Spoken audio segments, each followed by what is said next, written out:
خیر ناظرین، طاہر عالم صاحب ایک جو ہے ٹیم تشکیل دے کے، وہ سی آئی اے کو 44 وقت انسپیکٹر تھے، وہ ایک گینگ کو پکڑتے ہیں اور اس گینگ سے انکشاف ہوتا ہے کہ میرے فادر کا قتل اس گینگ نے جو ہے کیا تھا. اس میں ایک لڑکا تھا سید سعادت علی شاہ، جو کہ پولیس والوں نے اس کو دوران تفتیش یہ بات صفحہ مثل پہ لکھی کہ چودھری رحمت علی ایڈوکیٹ صاحب کو گولی مارنے والا اور قتل کرنے والا جو اصل قاتل ہے وہ سید سعادت علی شاہ ہے. میں بے بس تھا، طاقت کے لحاظ سے بہت کمزور تھا، مینٹلی طور پہ میرے پاس اتنا کوئی نالج ہی نہیں تھا کہ کس طرح سے ان حالات کو فیس کیا جائے. بس لوگ یہی کہتے تھے کہ ابھی آج یا کل کسی بھی وقت یہ سارا لاہور میں اپنے معاملات جو ہے نا وائنڈ اپ کر کے واپس گاؤں چلے جائیں گے. بہرحال وہ جو مجبور بندہ ہوتا ہے نا، اس کے ساتھ کوئی بھی نہیں کھڑا ہوتا، کیونکہ لوگوں کو یہ ڈر ہوتا ہے کہ کہیں کوئی اندھی گولی ہمیں جو ہے نا موت کا نشانہ نہ بنا دے. تو ناظرین، میں بڑا یعنی کہ پریشان ہوتا تھا اور سوچتا رہتا تھا کہ یار میرے فادر کو کیوں قتل کیا گیا، میرے فادر کا قصور کیا تھا. حالانکہ ان کا قصور تو بنتا ہے نا کہ وہ اپنے بیٹے کے قتل کی پیروی کر رہے تھے. تو ظاہر ہے جو دشمن ہے وہ تو نہیں، اس کو تو نہیں غرض کہ آپ حق میں یا ناحق میں، وہ تو اپنے آپ کو ریلیف دلانے کے لیے کسی بھی حد تک جاتا ہے. ناظرین، جب میرے فادر مرڈر ہوئے نا، تو مجھے آج بھی یاد ہے کہ میں فادر کے مرڈر ہونے پر رویا نہیں تھا. میری سسٹر نے مجھے، 2 سسٹریں تھیں میری، انہوں نے مجھے اندر لے جا کے کمرے میں کہا کہ تم کیوں نہیں رو رہے، لوگ یہ کہہ رہے ہیں کہ اپنے فادر کے قتل ہونے پہ کیوں نہیں رو رہا. تو میں نے اپنی بہنوں کو یہ کہا تھا کہ مجھے رونا نہیں آ رہا، بلکہ مجھے نا حیرانگی ہو رہی ہے کہ میرے فادر نے، میرے والد صاحب نے میری بات کیوں نہیں مانی. اگر یہ میری بات مان لیتے تو آج دنیا پہ ہوتے. لیکن ان کی جو ہے نا، جو دیکھیں نا، اکثر کیا ہوتا ہے کہ آپ تاریخ کو پڑھ کے دیکھیں کہ جو وکیل ہوتے ہیں نا، ان کے ذہن کے اندر ایک ابہام ہوتا ہے، ان کے ذہن کے اندر ایک جو ہے نا ایک ایسی سوچ ہوتی ہے جو کہ ان کی پریکٹس کے ساتھ ساتھ تناور درخت بن جاتی ہے. ان کے ذہن میں یہ بات ہوتی ہے کہ ہم عقل کل ہیں. اور یہ اس طرح کی کئی مثالیں ہیں. علی جو بھنڈر، عارف بھنڈر صاحب کا قتل دیکھ لیں، انہوں نے بھی وہ جو تھا اسی وجہ سے انہوں نے اپنے مخالفین سے وہ سنگ میں سنگ پسائے رکھے. یہ وکلا جو ہوتے ہیں نا، ان کو جو ہے نا، ان کو سمجھائے تو اللہ ہی سمجھائے، وگرنہ وکیل جو ہے وہ اپنے آپ کو جو ہے نا فائنل جو ہے نا اوپینین دینے کی صلاحیت رکھنے والا سمجھتے ہیں. اسی طرح ناظرین، میرے فادر بھی پیشے کے اعتبار سے لائر تھے، بڑے تگڑے وکیل تھے، یہ عام وکیلوں کی طرح نہیں، ان کا بہت بڑا نام تھا.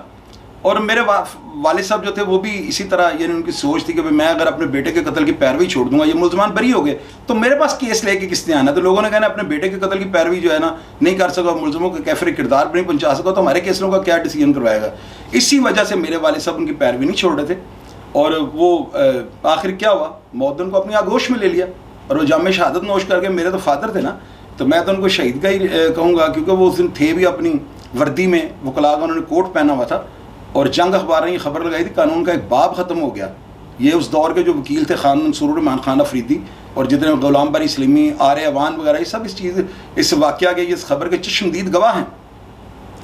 تو ناظرین، اس کے بعد جو ہے نا مخالفین جو تھے انہوں نے اپنے سورس استعمال کرنا شروع کر دیے. ایک میاں عثمان صاحب تھے، وہ ہمارے علاقے کے ایم این اے تھے. ان کو رانا علی حسن صاحب میرے بالکل والد کی طرح تھے، وہ ان کو اور کافی سارے افراد کو ساتھ لے کے انہوں نے صلح صفائی کی کوشش شروع کر دی. اور وہ ہمارے گھر کے انہوں نے جو ہے نا تانا بندہ رہتا تھا نا لوگوں کا کہ بڑے بڑے بارسوخ لوگ، ان میں رانا علی حسن جو میں نے آپ کو 12 دفعہ پروگرام سے بتایا میرے والد کی طرح تھے وہ، اور میاں عثمان سے بھی سر فہرست تھے. اب آخر کیا ہوتا ہے کہ میری والدہ اور میرے بھائی جو جج صاحب تھے، چودھری نبی احمد صاحب، میرے تایازاد بھائی، انہوں نے مل کر جو ہے نا مجھے سمجھایا کہ یار اب سارا محلہ اور سارا علاقہ یہ کہہ رہا ہے کہ یہ جو ملزمان ہم نے نامزد کیے تھے نا، ان کو چھوڑ دینا چاہیے، کیونکہ وہ قرآن اٹھا رہے ہیں اور وہ پنچایت میں بیٹھ کے وہ جو ہے وہ یہ بات 12 دفعہ کہہ چکے ہیں اور وہ آگے بھی کرنے کے لیے تیار ہے، اپنی ہر طرح کی صفائی دینے کے لیے تیار ہے. تو یار ان کو اتنا نہ ہم مجبور کریں کہ وہ بھی کوئی غلط سٹیپ اٹھائیں. خیر ناظرین، تاریخ گواہ ہے اور میرے محلے دار سارے جتنے بھی لوگ اس علاقے کے ہیں وہ سب اس چیز کا گواہ ہے کہ صلح میں نہیں بیٹھا تھا. لیکن میں نے اپنی والدہ اور بھائی کو منع نہیں کیا تھا. میں نے کہا ٹھیک ہے، اب صلح کر لیں، جہاں ضرورت پڑے گی بیان جا کے دے دوں گا. ہم کورٹ جاتے ہیں، وہاں پہ کورٹ جا کے وہ ایک میرا حال نظر عباس نام تھا ان کا، غالباً ڈسٹرکٹ اینڈ سیشن جج تھے. ان کی کورٹ میں جا کے ہم نے یہ بیان دیا ہے کہ ہمارے ملزمان یہی ہیں، ہم نے ان کو معاف کیا. کیونکہ اگر ہم اس وقت یہ کہتے نا کہ ہمارے ملزمان یہ نہیں ہے، تو جتنی دیر وہ اندر رہے تھے ان کے اندر رکھنے کے چکر میں ہمارے اوپر 82 لگ جانی تھی اور ہمیں اندر جانا پڑ جانا، ہمارے اوپر ایف آئی آر درج ہو جاتی کہ آپ نے بے گناہ لوگوں کو اندر کیوں رکھوایا. خیر ہم نے وہ بیان دے کے نا کہ ہمارے ملزمان یہی ہیں، ہم ان کو معاف کر رہے ہیں. اس کے بعد کیا ہوتا تھا؟ اس کے بعد یہ ہوتا ہے قانون میں اس طرح کی کوئی گنجائش نہیں ہے کہ آپ دوبارہ کسی اور شخص کو نامزد کر لیں، کیونکہ ہم نے نامزد ملزمان کے بارے میں تو بیان دیا کہ ملزمان یہی ہیں، ہم انہیں معاف کر رہے ہیں. اس چیز کا فائدہ وہ دوسرے ملزمان لے گئے اور وہ بالکل رہا ہو جاتے ہیں. ان کے اوپر یہ مقدمہ ہی درج نہیں ہوتا. تفتیش میں بے شک انہوں نے قتل کا اعتراف کر لیا ہے, لیکن قانون میں کوئی ایسی شک موجود نہیں تھی کہ ان کو گناہ گار کیا جاتا.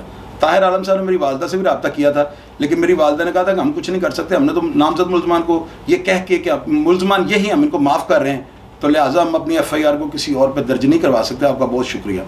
اس طرح جو تھا نا میرے والد صاحب کا جو ناحق قتل ہے نا, وہ بالکل آپ سمجھ لیں کہ مٹی ہو گیا اتنے بڑے قانون دان کا اور ایک حق سچ کی. اور یقین کریں ناظرین, میرے والد صاحب 24 گھنٹے یا حیو یا قیوم کا ورد کرتے تھے. مجھے آج بھی جب اپنے والد صاحب کی باتیں یاد آتی ہیں نا تو میں پچھتاتا بھی ہوں, اور میں گلہ بھی ایک ساری زندگی اپنے والد صاحب سے یہی کرتا رہا ہوں. کبھی بھی میرے خیال میں آ جائیں تو میں ان کو یہی کہتا رہا ہوں کہ ابو جان اگر آپ میری بات مان لیتے نا تو آج شاید آپ ہمارے سر پہ قائم ہوتے. لیکن آپ کو پتہ ہے کہ زندگی اور موت کا جو دار و مدار ہے یہ اللہ تعالیٰ پہ ڈیپینڈ کرتا ہے. اللہ تعالیٰ نے آپ کا مقدر جو بھی آپ کا مقدر میں ہوتا ہے وہ اللہ تعالیٰ لکھ کے انسان کے ساتھ بھیجتا ہے دنیا پہ. موت کا وقت تعین ہوتا ہے, آپ جو مرضی کر لیں, آپ جس طرف مرضی اپنی سوچ کو لے جائیں, زندگی اور موت کا وقت جو ہے وہ مقرر ہوتا ہے. تو اسی طرح جو میرے والد صاحب تھے وہ بس دنیا چھوڑ کے چلے گئے, اور آج میں اپنے والد صاحب کے لیے دعا کرتا ہوں کہ اللہ تعالیٰ کی ذات ان کی مغفرت کرے اور جنت میں اعلیٰ سے اعلیٰ مقام میرے والد صاحب کو عطا کرے.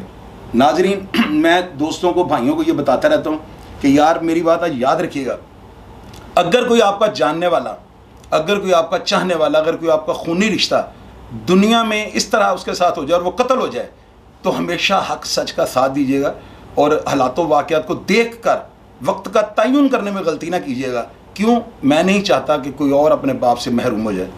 پروگرام دیکھ کر اگر آپ کو پسند آئے اور میری کسی بات پہ آپ کو اختلاف ہو تو کمنٹ باکس میں آپ کو رپلائی کرنے کی کوشش کروں گا. اپنا خیال رکھیے گا. پاکستان زندہ باد.